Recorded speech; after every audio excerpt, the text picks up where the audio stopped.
Hola mis hermanos, buenas tardes, buenas noches, buenos días, depende de qué lugar del mundo esté. Para nosotros es un privilegio muy grande poder estar aquí. Tenemos al pastor Augusto Nicodemos, que es nuestro invitado. Este es un material para nuestras páginas de Augusto Nicodemos en español y en portugués, en Facebook, en YouTube, en Instagram. Muy prontamente ustedes tendrán este material a la disposición. Y tenemos aquí algunos invitados, algunos pastores de diferentes países de Latinoamérica, y tenemos algunas preguntas para hacer al pastor Augusto. Hace ya un tiempito, ¿no? Hemos conocido al pastor Augusto, diferentes países de Latinoamérica se ha sumado a través de las páginas, nos llegan los mensajes. Hemos hecho algunos viajes a países de lengua hispánica. Y algunos pastores amigos que los invitamos hoy tienen algunas preguntas para hacer al pastor Augusto. Pastor Augusto, buenas tardes, ¿qué tal? Boa tarde a todos, boa tarde César, boa tarde Ricardo, Javier, Ivan, Daniel, João Edgar, Sandoval. Muito obrigado pela oportunidade. Peço desculpas por estar falando em português. Meu espanhol não é tão bom assim, né? Então eu acredito que vai ter tradução depois, né? Quando nós tivermos com esse momento aqui finalizado. Muito obrigado pela oportunidade. Minha oração é que Deus abençoe esse tempo aqui com vocês. Sí, la idea es que este material después sea subtitulado tanto en español, la parte que usted está hablando en portugués, y para el portugués, la charla, la habla de los hermanos que van a estar hablando en español. Pastor Augusto, tenemos un tema propuesto para esta tarde que se llama Consejos para los días malos, ¿no? La Biblia en distintos momentos va a nombrar momentos de dificultades como los que estamos viviendo, como los días malos. Es una realidad que todo creyente en algún momento de la historia de su vida va a pasar por esos días malos, tanto en lo personal, ¿no? A nivel familiar, y como nos toca ahora a nivel nacional y mundial, podríamos decirlo así. Realmente quería explicar que la idea de la reunión y de las preguntas no son técnicamente con respecto al virus, por lo que me consta usted no es médico, pero la idea más teológica y pastoral, ¿no? Como la iglesia, como el creyente se va a portar en medio a todo eso. Yo tengo algunas preguntas, primeramente. ¿Cómo usted está pasando este momento? César, primeiro aqui no Brasil, dependendo do estado, o isolamento já diminuiu um pouco e fica mais fácil para nós. Já podemos sair, podemos fazer compras, podemos ir ao médico, por exemplo, mas sempre com muitos cuidados. Então, isso tem ajudado a gente a suportar. Mas nós passamos, creio que uns 2 meses de quarentena absoluta mesmo, né? Em que foi um momento assim muito, muito difícil em todos os sentidos, não é?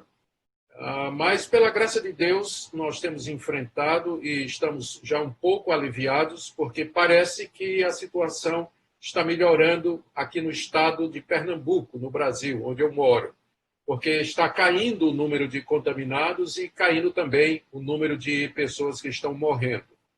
E, então, o governo, com isso, tem liberado algumas atividades. Nosso coração está mais tranquilo, né? Mas passamos momentos difíceis. Graças a Deus, saúde boa. Ninguém muito próximo de nós contraiu o vírus. Então, estamos gratos a Deus por tudo isso. Eso iba a preguntar. ¿En su iglesia ha habido muchos casos de personas con el coronavirus? Nós temos cerca de 800 pessoas na nossa igreja. E eu conheço apenas 3 casos. Houve apenas 3 casos e todos os casos foram tratados logo no início e, graças a Deus, não teve... Ninguém morreu, né? Sentiu os sintomas, todos aqueles sintomas, não é uma coisa agradável, mas, graças a Deus, ninguém chegou a óbito, ninguém faleceu, não. ¿Y cómo ha hecho con su agenda? Usted tiene una agenda anual con muchísimos eventos y cómo fue un trastorno, ¿no?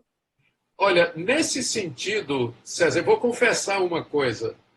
Ah, nesse sentido, foi bom para mim. Eu vinha num ritmo muito grande, de pregação, pregação, viajando muito, ficando muito tempo em aeroporto, dormindo fora de casa. Então, eu estava num processo de desgaste. E eu já tinha tido burnout faz pouco tempo. E eu estava me recuperando do burnout. Mas trabalhando, estava ficando cada vez mais difícil. E, de repente, Deus me obrigou a passar 3 meses parado em casa. Então, nesse sentido, foi bom para mim. Melhorou minha saúde, melhorou minha voz, melhorou a minha disposição geral, melhorou o sono e uma série de outras coisas. Embora eu não parei de trabalhar, não é? Sempre com lives, com palestras, com pregações, então sempre muita coisa para fazer. Mas bem menos do que antes e, portanto, um pouco mais descansado. Graças a Deus por isso, pelo menos, né? Pastor, yo soy brasileño, para aquellos que me están escuchando, para que sepan que yo soy de Brasil, soy de Río de Janeiro, y aquí en Brasil usted será o estará entre los 3 teólogos más reconocidos, que más solicitados aquí en Brasil. Esto acá en Brasil no es una novedad. Pero hablo con muchos hermanos de diferentes países y para muchos usted ha sido una grata sorpresa, porque mucha gente no te conocía por el tema de la internet, que no era, no era tan útil como hoy, no era tan conocido, y ahora mucha gente de diferentes países le conoce a usted, te sigue en su página en Facebook, en YouTube. Y quería preguntarle cómo, si ya ha tenido antes experiencia con latinos, si había estado antes de algunos países, y esperaba todo este cariño que ha recibido de la gente de lengua española.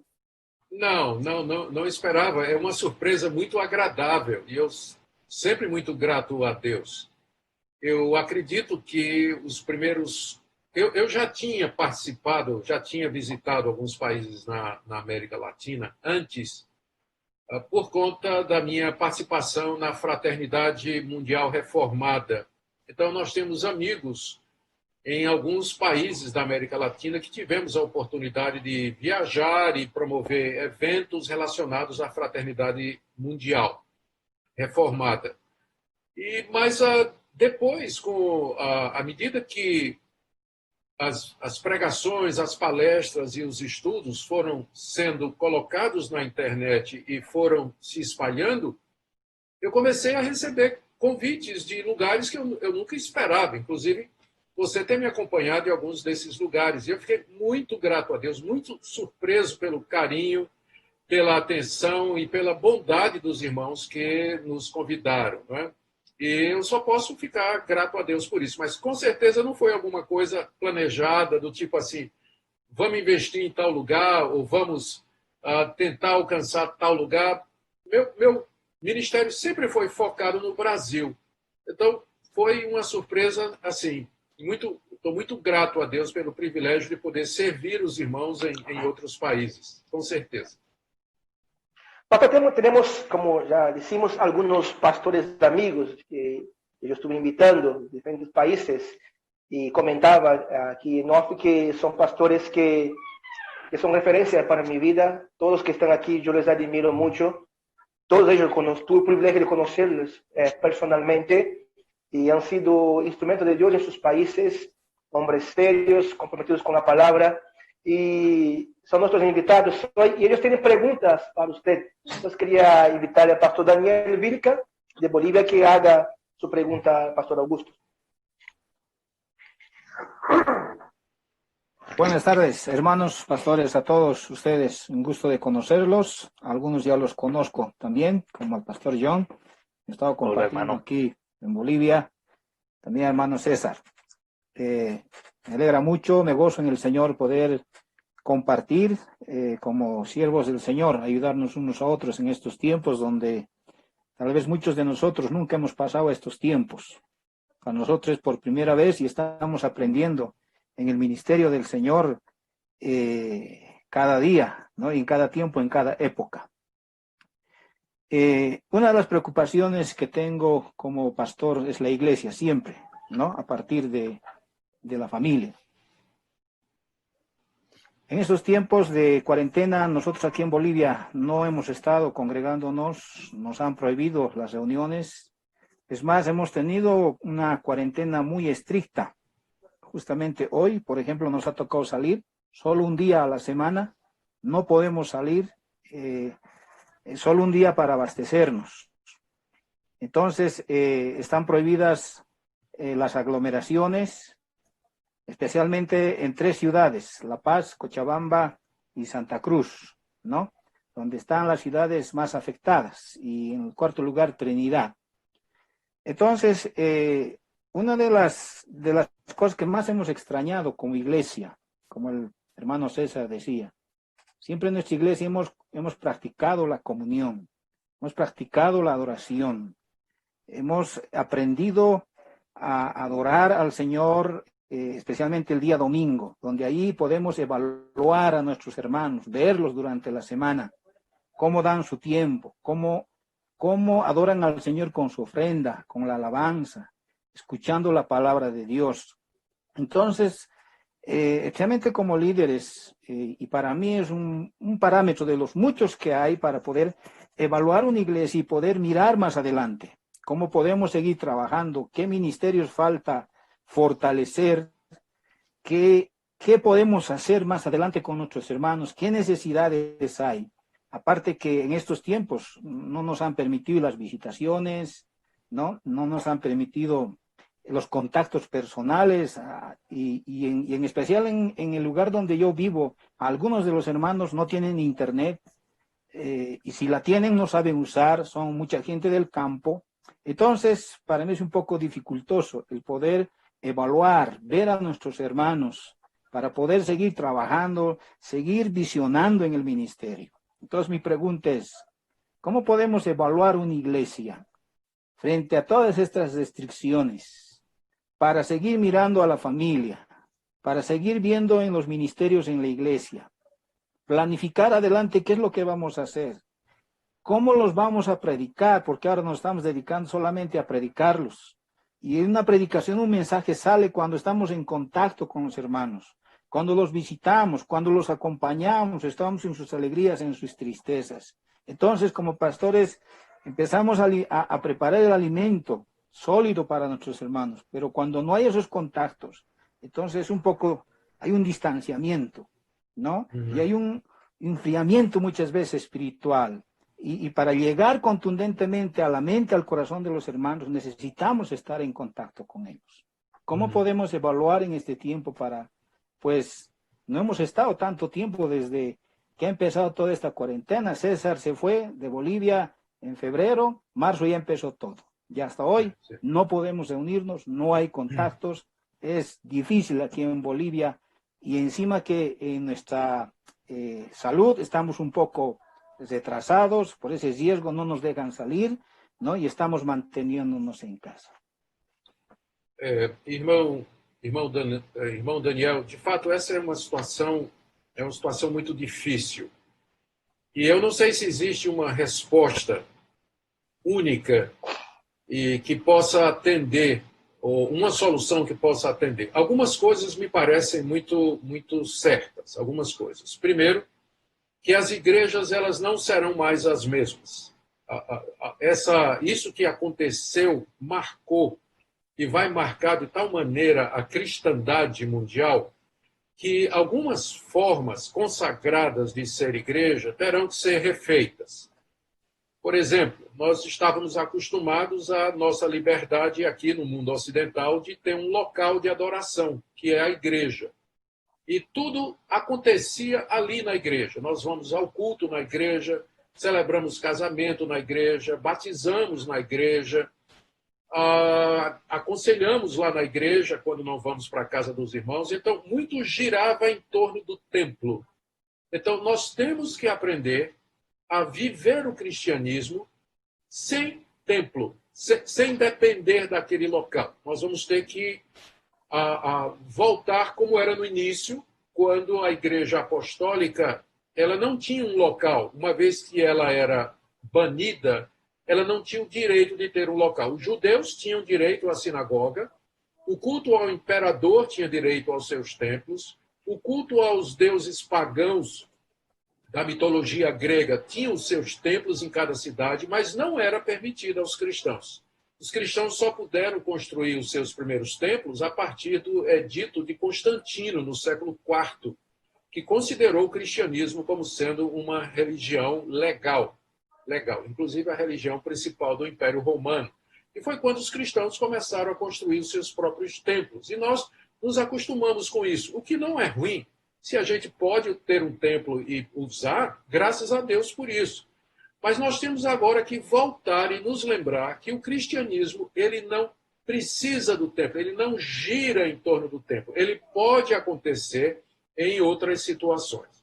Isso me leva ao segundo ponto, que é a necessidade de nós estimularmos o culto familiar, que os irmãos, uma vez que nós não podemos nos ajuntar como igreja, então que pelo menos os irmãos que têm família, que estão reunidos na mesma casa, que eles se reúnam regularmente, que leiam a Bíblia, que orem, que cantem, que intercedam uns pelos outros, o máximo que eles puderem para manter a liberdade, para manter a comunhão, a fé acesa e viva. Outra coisa que me ocorre também é que, estou pensando aqui no livro de Atos, diz lá no livro de Atos, no final do capítulo 7, que depois da pregação de Estevão, ele foi apedrejado. E começou uma grande perseguição. E diz que todos, menos os apóstolos, fugiram de Jerusalém e para onde eles iam pregando o evangelho. E foi assim que eles evangelizaram aquela região até chegar em Antioquia. Por isso, um certo escritor disse uma vez, se você quer que a igreja evangelize, prenda os pastores. E aí os membros, eles vão sair por todo lugar pregando o evangelho. Agora, não deixa de ser interessante. Tudo na igreja, isso é outra coisa que nós, infelizmente, aprendemos errado. Tudo na igreja gira em torno do pastor. Então, existe um clericalismo onde é como se a igreja fosse uma pirâmide e o pastor estivesse lá no topo, né?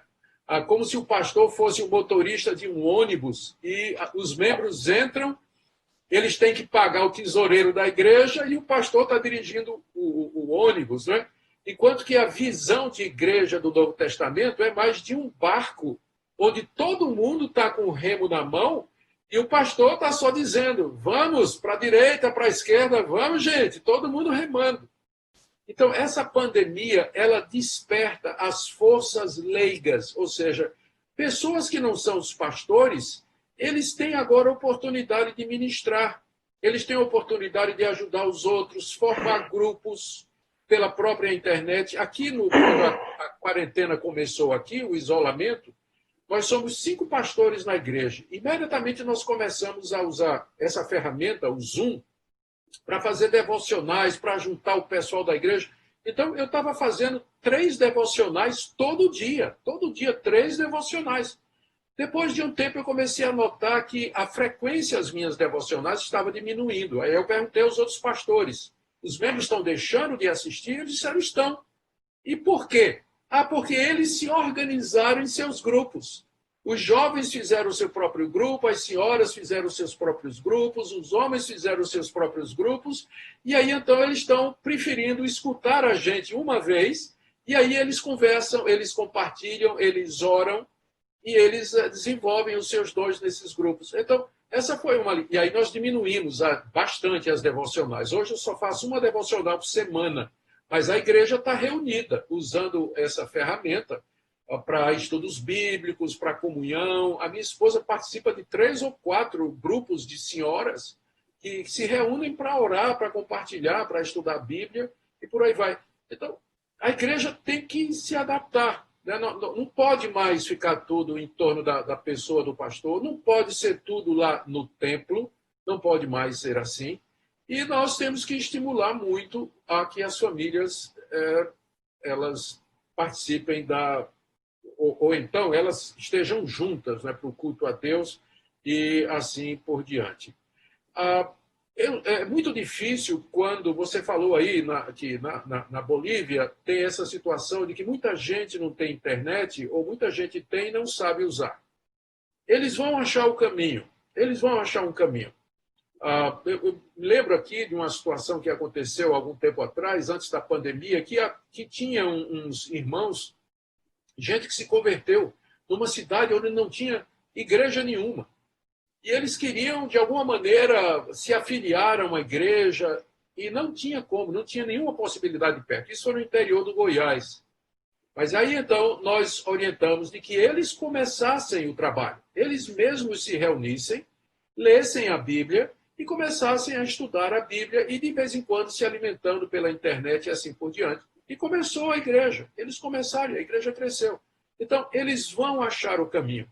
Esses irmãos que não têm internet, eles vão achar o caminho. Deus vai mostrar e nós temos que confiar. Infelizmente, nem todo mundo vai poder ser alcançado. Essa pandemia é esse grande juízo de Deus sobre a igreja e que tem vindo para, de fato, nos quebrantar, nos humilhar. E nós vamos ter pessoas que vão ficar pelo caminho, infelizmente. Mas eu creio que, lembrando dessas coisas que eu mencionei, eu creio que a gente pode cuidar do rebanho, né? Graças a Deus pela internet, muita coisa pode ser feita pela internet. A única exceção, pelo menos aqui no nosso caso, foi a celebração da Ceia do Senhor, que a gente preferiu não fazer online, porque a gente entendeu que tem um elemento presencial muito forte na celebração da ceia, e aí nós esperamos, e agora abriu, e domingo passado a gente começou a realizar a Ceia do Senhor nas nossas reuniões, ainda que pequenas, né? E a igreja está muito feliz por isso. É isso, pastor. Eu não sei, pastor Daniel, eu não sei se atendeu, se o irmão queria, se era isso que o irmão perguntou. Sí, pastor. Pastor Iván Greches, de Chile, tiene una segunda pregunta. Muy bien, muchas gracias por esta invitación, César. Gracias por el privilegio de poder estar con los pastores también, con el pastor Augusto, que tuvimos la oportunidad de tenerlo acá también hace unos años atrás y fue una gran bendición para mi vida, no solo en lo que enseñó, sino también en lo que refleja como persona, su carácter piadoso. Una de las preocupaciones que yo tengo, pastor Augusto, en este sentido, y que de alguna manera la pandemia pudo dejarle manifiesto, es el hecho de que probablemente, como usted bien decía hace un momento, ya la iglesia no va a volver a ser lo mismo que era, porque en general las naciones no van a ser lo mismo que lo que eran antes de la pandemia. Ahora, en este sentido, detrás de todo lo que está ocurriendo, siendo una realidad lo del virus y todo esto, reconociendo que ha sido complejo en algunos países en particular, sin embargo, parece que hay algo más detrás de todo esto, y el avance del secularismo en todas las naciones ha aprovechado esta situación para quizás poder encerrar a la iglesia en un sentido, o dividirla, o porcionarla, ¿cierto?, para que no tenga la fuerza que la iglesia debe tener en medio de la cultura. En este aspecto, entonces, mi pregunta tiene relación con hasta dónde está el límite entre la obediencia y la desobediencia civil. Sí. Porque obviamente cada vez se están presionando más, y como usted decía hace un momento también, antes de la grabación, cuando hablábamos, parece que hay una cierta discriminación hacia la iglesia, porque los malls están siendo abiertos, porque los supermercados llegan a tener 200, 300 personas adentro comprando, y sin embargo las iglesias, el caso de Chile, no pueden reunirse más de 50 personas, y con una serie de restricciones que también comprometen de alguna manera una sana, digamos, congregación donde debemos alabar, adorar al Señor y ser instruidos por su palabra.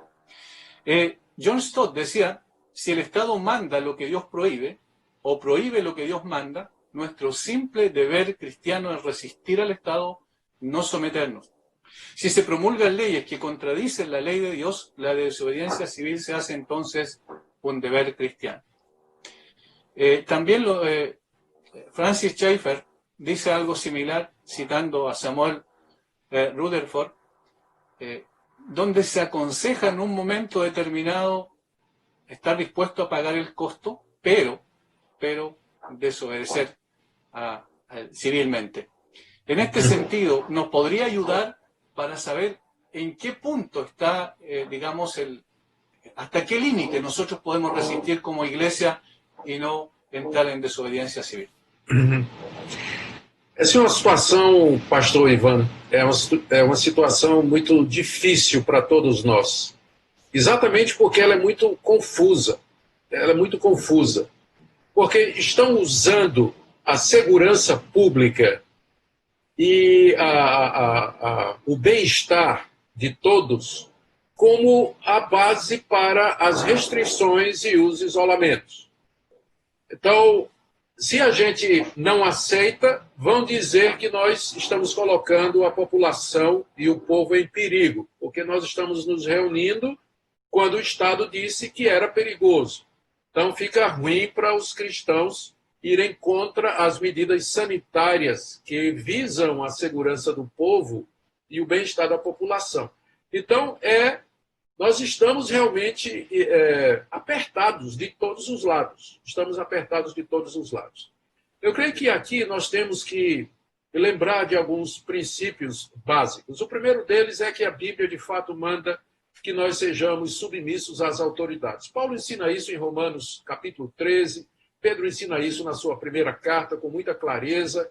E era essa a disposição dos cristãos. O próprio Senhor Jesus reconheceu a autoridade de Pilatos em julgá-lo e disse a ele que essa autoridade vinha de Deus, e o próprio Jesus disse: dai a César o que é de César. Então, os cristãos sempre ensinaram a necessidade de reconhecer que a autoridade procede de Deus, que a autoridade é ministro de Deus e que nós devemos nos submeter às autoridades, inclusive pagando imposto e prestando respeito que as autoridades merecem, porque não há poder que não venha de Deus, né? Todo poder emana de Deus, é dele que procede toda a autoridade, foi assim que ele organizou a sociedade.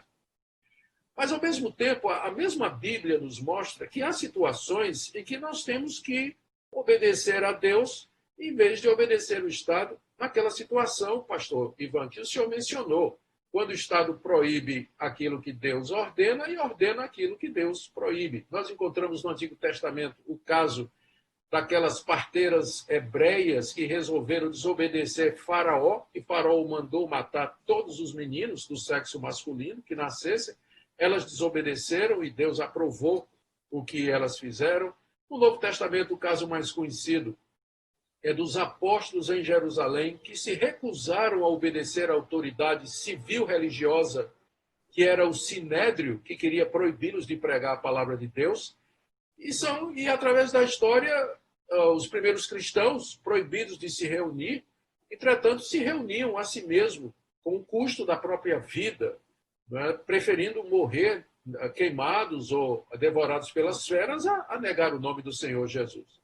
Então, se o Estado chegar ao ponto de proibir que a gente pregue, de proibir definitivamente que nós professemos a religião cristã, de proibir a conversão ao cristianismo, como, por exemplo, acontece em países muçulmanos ou na Coreia do Norte, países socialistas, onde existe uma restrição muito forte, restrições como há na China ou em outros países com regime similar. Então, chegou o momento da gente pensar em desobedecer, chegar em desobedecer. Mas no nosso caso aqui, na América Latina, nós vivemos num Estado democrático de direito. A liberdade religiosa está garantida na Constituição da Bolívia, do Chile, da Colômbia, da Argentina, não é verdade? E no Brasil também.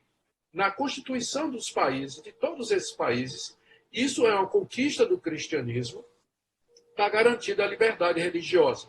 Então, antes da gente desobedecer o Estado, eu creio que nós deveríamos apelar para o Estado, recorrer. O governante, por exemplo, o prefeito da cidade, ele passou uma lei que claramente discrimina as igrejas, vamos entrar na justiça, vamos apelar para a autoridade superior, vamos apelar para o governo, vamos apelar para o sistema judiciário, para os ministros da Suprema Corte, eu não sei, em cada país deve ter um sistema diferente.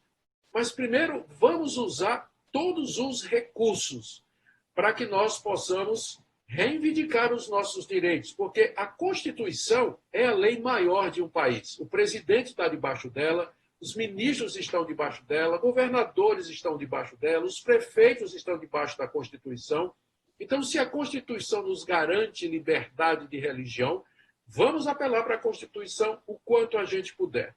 Se depois de nós apelarmos e exaurirmos todos os nossos recursos, lembrando que o apóstolo Paulo, numa certa ocasião, aliás, em 3 vezes no livro de Atos, ele apelou para o fato de ser cidadão romano, 2 vezes para não apanhar e a 3ª vez para ser julgado por César. Não é? Então, ele apelou para o direito, apelou para os direitos que ele tinha. A igreja deve fazer isso.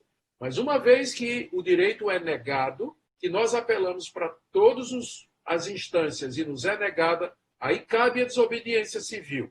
E aqui a gente precisa qualificar essa desobediência. Desobediência é diferente de revolta. Revolta é o que está acontecendo nos Estados Unidos. As pessoas destroem estátuas, picham o muro, incendeiam carros e vão embora. Eles estão mascarados, eles vão embora.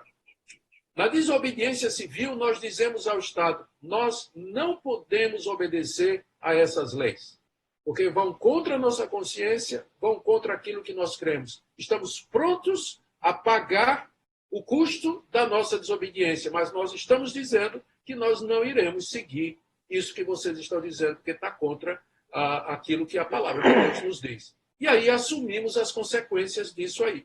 Foi assim que os cristãos fizeram em Jerusalém, é assim que eles têm feito em outros lugares.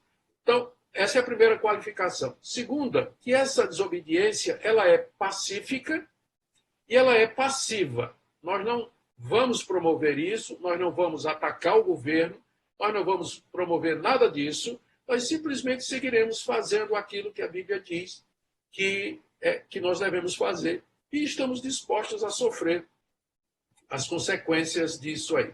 Temos que lembrar mais uma vez que o cristianismo começou como uma religião marginal, uma religião proibida.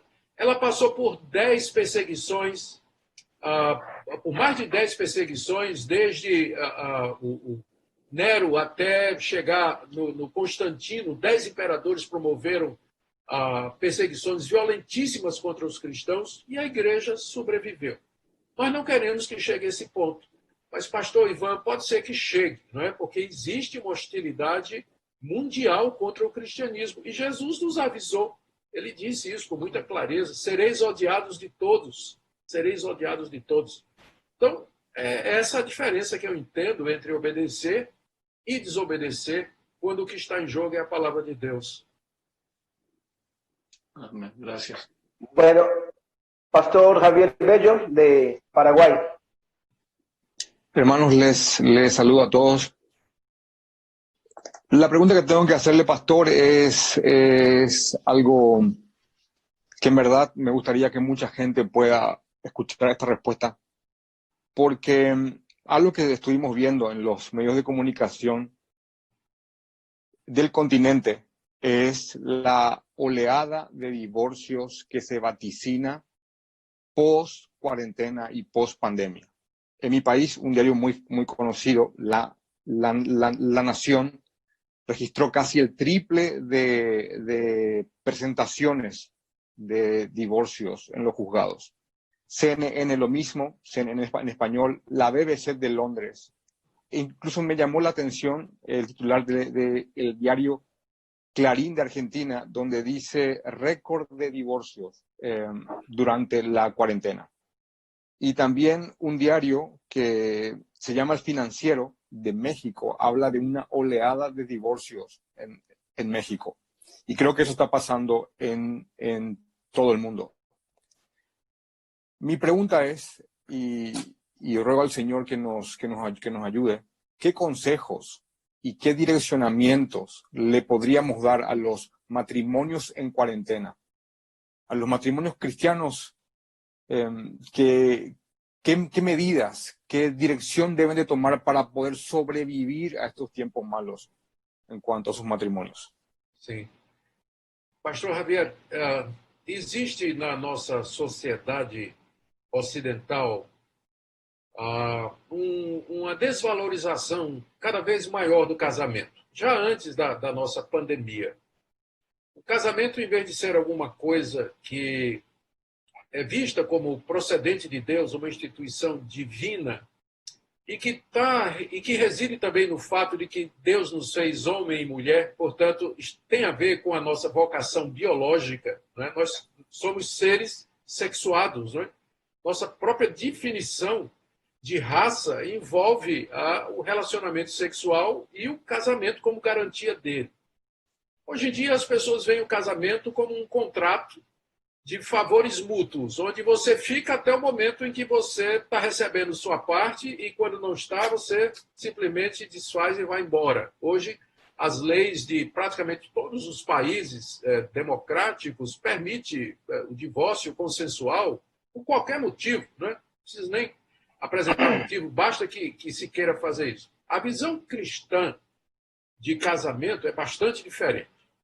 Ela entende que o casamento é para sempre e, com exceção, pelo menos é essa a perspectiva da Igreja Reformada, particularmente a Igreja Presbiteriana, com exceção do adultério, tendo havido adultério. E, mesmo assim, não é obrigado. A gente tenta tratar o casamento onde houver adultério para que não haja separação. Uma vez não sendo possível, então haveria essa possibilidade. Em alguns casos também, o abandono obstinado por parte de uma pessoa que não é crente, simplesmente abandonou. Então, nesses casos, a gente pode pensar na possibilidade do divórcio. Mas a visão que o cristianismo tem de casamento é muito elevada, muito diferente da visão que a sociedade tem. Então, é isso que a gente tem que ensinar para os membros da nossa igreja. Aproveitar esse momento para rever com eles o significado do casamento. Se Deus não quer a separação, se Deus odeia o divórcio, como diz o profeta Malaquias no capítulo 3 do seu livro, significa que Deus está pronto a nos ajudar a manter o casamento funcionando. E nós podemos contar com a ajuda de Deus para isso. Agora, casamentos que se desfizeram por causa do fato de que marido e mulher se viram obrigados a conviver debaixo do mesmo teto, provavelmente já estavam ruins antes. Já não ia bem antes. A pandemia ou isolamento que obrigou-os a ficar juntos simplesmente apressou, acelerou, potenciou isso aí. Mostra também que o casal não se conhecia, né? Porque eram casados, mas cada um cuidando de uma coisa, cada um para um lado, nunca com muito tempo para conversar, nem observar o outro, e de repente a mulher descobre que o marido tem mau hálito, né? Ou então que ele aperta a pasta de dente no meio, né? Em vez de fechar direitinho. Ou outras coisas, defeitos que começam a surgir pela convivência forçada, né? Pela convivência forçada. Então, provavelmente, esses divórcios entre cristãos já são um sinal de que o casamento já não ia bem antes. O que nos mostra que o problema é anterior, que a igreja precisa cuidar mais disso, né? Porque se os casamentos fossem fortes e estivessem bem embasados, provavelmente poderiam resistir a isso. Mas a gente tem que lembrar que no casamento são dois pecadores vivendo debaixo do mesmo teto e não é fácil para ninguém.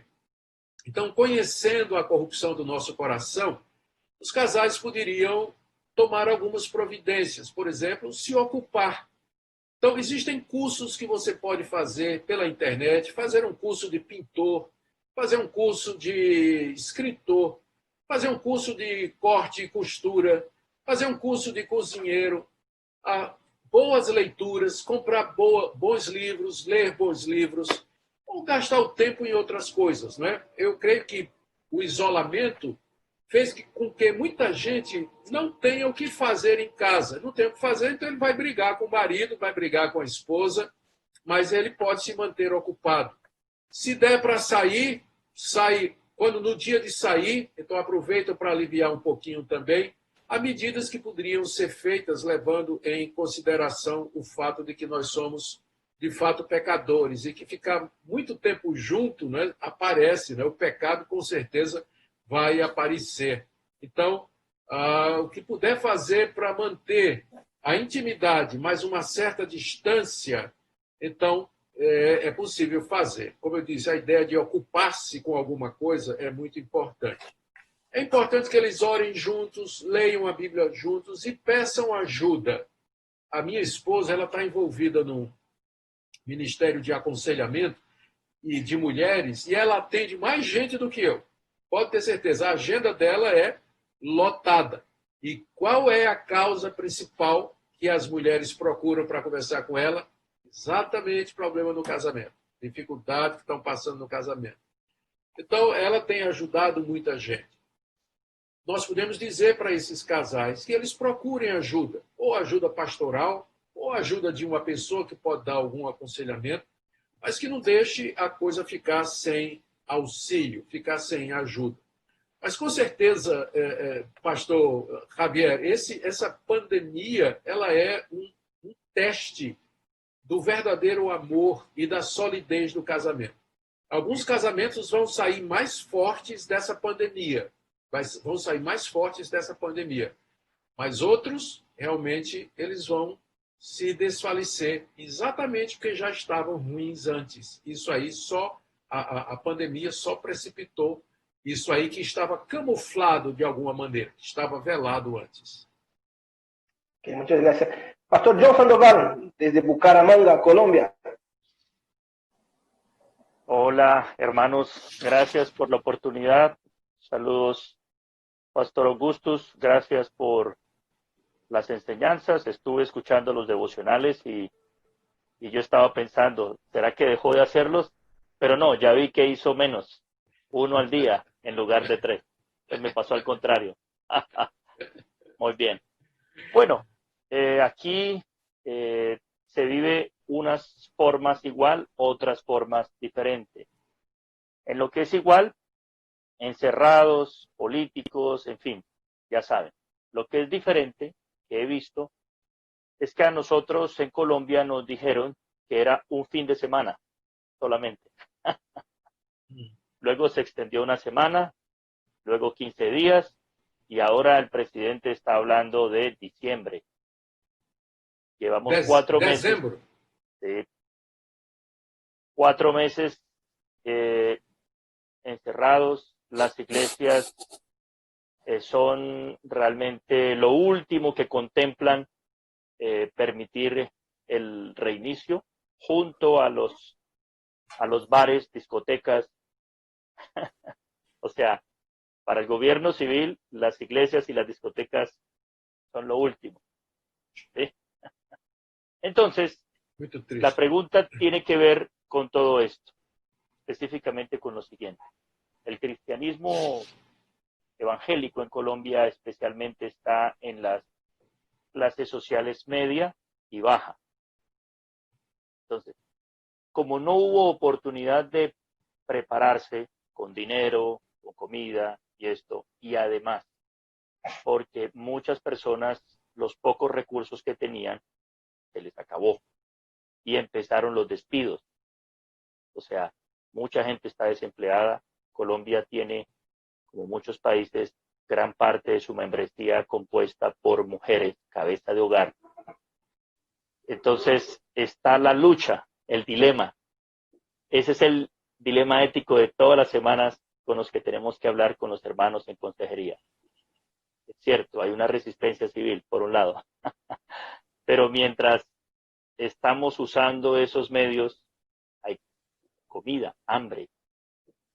Entonces, por supuesto, cada caso es diferente, pero he escuchado varias situaciones de los hermanos de otros países. Hemos orado, como iglesia nos hemos movilizado para ayudar con el ministerio diaconal, pero ustedes saben que es un círculo, ¿no?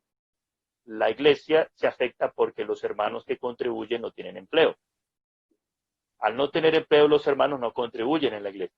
Los ahorros que teníamos, ayudamos a los hermanos y ahora estamos casi al límite. Entonces, ese cuadro, me gustaría que nos dieras ideas, por favor, É muito triste e dá uma dor no coração muito grande. Porque é aquele tipo de situação de que não tem muitas opções. O que eu vou dizer aqui, eu digo com muito temor no coração. Mas na hora que um pai de família, ele olha para sua mulher, ou uma mãe de família, como é o caso, você disse que é mais comum aí, ela vê os seus filhos passando necessidade, e ela tem uma opção de sair, fazer algum tipo de trabalho e ganhar algum dinheiro, eu sairia. Eu não ficaria em casa para morrer de fome com meus filhos. Aliás, isso vai contra a natureza da pessoa, vai contra a nossa dignidade de ser humano. Não creio que Deus queira que eu fique em casa vendo meus filhos morrer de fome, quando eu posso sair e, de alguma forma, vender alguma coisa, fazer algum trabalho, ganhar algum dinheiro, nem que seja pedir na rua para trazer alguma coisa para casa. Então, é uma situação onde chegou-se ao limite de toda a humanidade. É a questão realmente da sobrevivência, da dignidade da pessoa. Então, nesse caso, eu espero que não seja necessário isso, mas nesse caso, eu creio que a desobediência ela é permitida, sim. Aqui seria na ética o mal menor, não é? Qual é o mal menor? Eu deixar a minha família morrer de fome ou desobedecer a um governo que manda eu ficar em casa e não dá recursos. Não dá recursos. Porque em alguns países o governo tem dado recursos. Mas no país onde o governo diz você fica em casa e não dá ajuda, não fornece nenhuma oportunidade, não dá nenhuma alternativa, ele está pedindo uma rebelião, não é? Não é nem desobediência, ele está pedindo uma revolta. Vai chegar uma altura que o povo vai sair de casa e vai para os supermercados, vai começar a saquear, vai começar a quebrar as coisas, vai, de alguma forma, tentar achar comida nas ruas. E isso vai ser muito pior. Vai ser muito pior. Eu tenho a impressão de que, em alguns casos, a pandemia seria o mal menor. Seria o mal menor. Então, pastor, eu creio que nessa situação extrema, o correto é sair e tentar trazer pão para casa. Gracias, mi hermano. Sí. Pastor Ricardo Daglio, de Argentina, también tiene una pregunta para usted. Hermanos, ¿cómo están? De aquí desde la Patagonia, Argentina, y agradecido por esta oportunidad de compartir con ustedes. Gracias, Pastor Augusto, por compartir con nosotros y permitir que hagamos estas preguntas. Me ha tocado el último y he disfrutado de todas las preguntas que hicieron los demás y realmente ha sido muy provechoso. Pastor, nosotros sabemos que la Escritura es fundamental para nuestras vidas. Nosotros vivimos por la palabra de Dios, no solo de pan, sino también de la palabra de Dios. Sabemos correctamente que necesitamos meditar en la ley de Jehová día y noche, como lo dice el libro de Josué. Salmo 94 también nos enseña que Dios nos hace descansar en los días de aflicción, cuando somos instruidos por la ley. También recordamos en el Nuevo Testamento que somos sobreedificados en las Escrituras. Si bien enseñamos en nuestra iglesia la importancia de la lectura de la palabra de Dios, la meditación de las Escrituras, ser varones como el Salmo 1, etcétera, etcétera. Pero a la hora de la práctica, en un momento difícil como este, muchos cristianos encuentran que la lectura de la Biblia solamente a veces no les llega a suplir lo que necesitan. Hay algunos huecos en su vida espiritual que parece que no están suplidos por la lectura de la Escritura. Eso me ha hecho pensar que quizá hay una carencia o una falencia en la enseñanza desde el púlpito o también en la vida de los creyentes para valorar la importancia que tiene la teología. Me refiero a que, por ejemplo, el apóstol Pablo, cuando enseñó a los Efesios en capítulo 4, dijo que nosotros tenemos un Señor, una fe y un bautismo. O Judas dijo que nosotros debemos estar dispuestos a estar firmes o batallar por la fe que ha sido dada a los santos. Y entendemos que eso tiene que ver con un cuerpo de doctrina, algo que sostiene a los cristianos. Entonces, es principalmente en el esbozo de lo que es la teología, donde los creyentes no solamente conocen la Escritura porque la leen, sino que conocen el contenido, es decir, la idea de Juan 17:3, que te conozcan a ti, el único Dios verdadero, a quien has enviado, y a Jesucristo, a quien has enviado. Entonces mi pregunta es, en un tiempo como este, de tanta dificultad, hablar de teología, hablar de interiorizarnos profundamente en la teología, en los principios de la teología sistemática, especialmente en la teología propia. ¿Qué rol cumple la teología? ¿Cómo podemos comunicar esto a los creyentes y cómo podemos no solamente alimentarlos, pero hacerles ver el valor que tiene para sus vidas y cómo les afecta en un tiempo de tanta dificultad?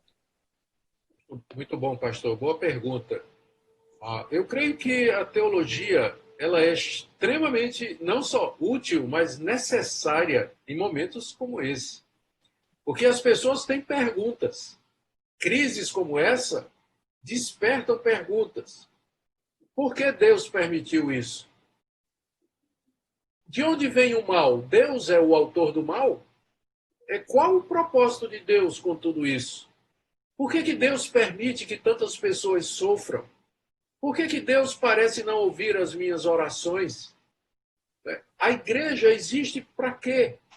Então, nesse momento de crise, as pessoas têm perguntas. E elas ficam muito angustiadas quando elas não encontram. Ou então encontram respostas que não são respostas que atendem à demanda mais profunda do coração e da mente. Igrejas que... Uma das coisas que aconteceu, eu penso muito importantes, que aconteceu com essa pandemia, é que ela serviu para desmascarar a teologia da prosperidade. Aquelas igrejas que enfatizam e destacam prosperidade, que prometem que Deus sempre vai dar saúde, vai dar prosperidade para as pessoas, se as pessoas forem fiéis, se elas contribuírem, se elas fizerem campanhas ou propósitos financeiros, Deus então vai recompensá-las financeiramente, com saúde, com todo tipo de prosperidade. Essas igrejas, elas representam a maior parte do cristianismo evangélico na América Latina. A maior parte. Os reformados e as igrejas históricas são em menor proporção. Agora imagine, de repente, chega uma crise mundial como essa que afeta a vida de todo mundo, que tira a vida de crente e de descrente, que fecha o negócio de crente e de descrente. Crente e descrente perdem emprego, ficam passando necessidade, e aí milhares e milhares de pessoas estão perguntando, mas não foi isso que eu aprendi, não foi isso que meu pastor me ensinou, não foi isso que minha igreja disse. Então, essa pandemia está mostrando, por exemplo, ela levanta perguntas, cadê os profetas? Não tem profeta hoje? Cadê os profetas que não disseram que essa pandemia ia chegar? Não teve um profeta desses a nível mundial, né, que dissesse assim, olha, vai chegar uma pandemia, como Ágabo. Lembra do profeta Ágabo no livro de Atos, que predisse uma fome que haveria de acontecer, e aconteceu nos dias do imperador Cláudio. Cadê os profetas? Cadê os profetas? Cadê aqueles que têm o dom de curar?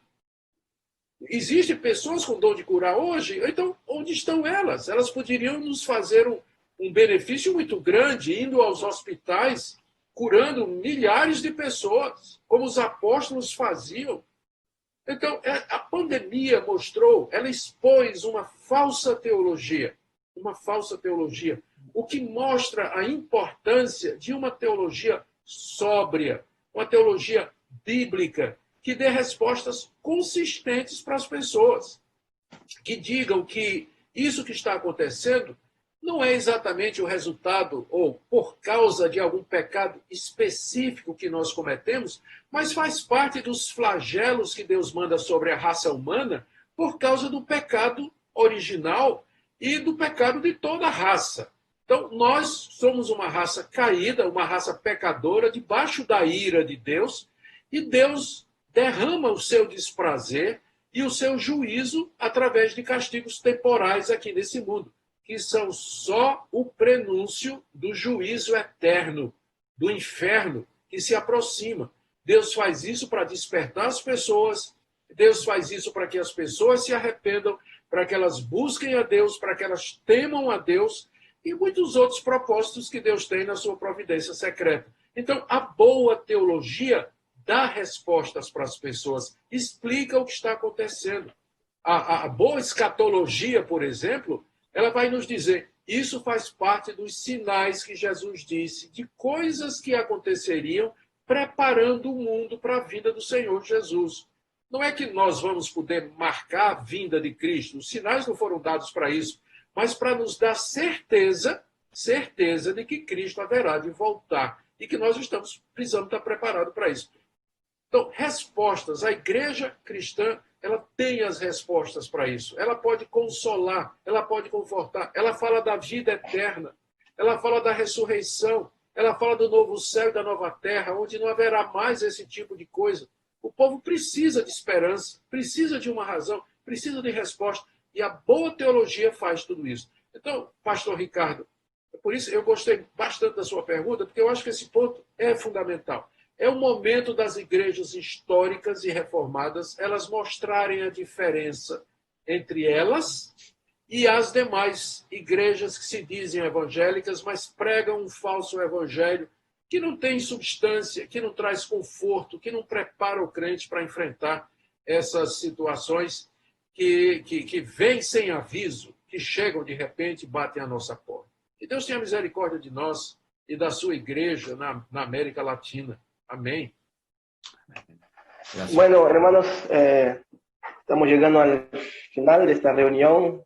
La verdad que han sido momentos preciosos de escuchar a los hermanos de diferentes países, conocer, ¿no?, un poco más de cerca su realidad, porque a veces tenemos que conformarnos con lo que leemos o escuchamos, ¿no?, por las prensas, por las millas, que ni siempre dicen la verdad.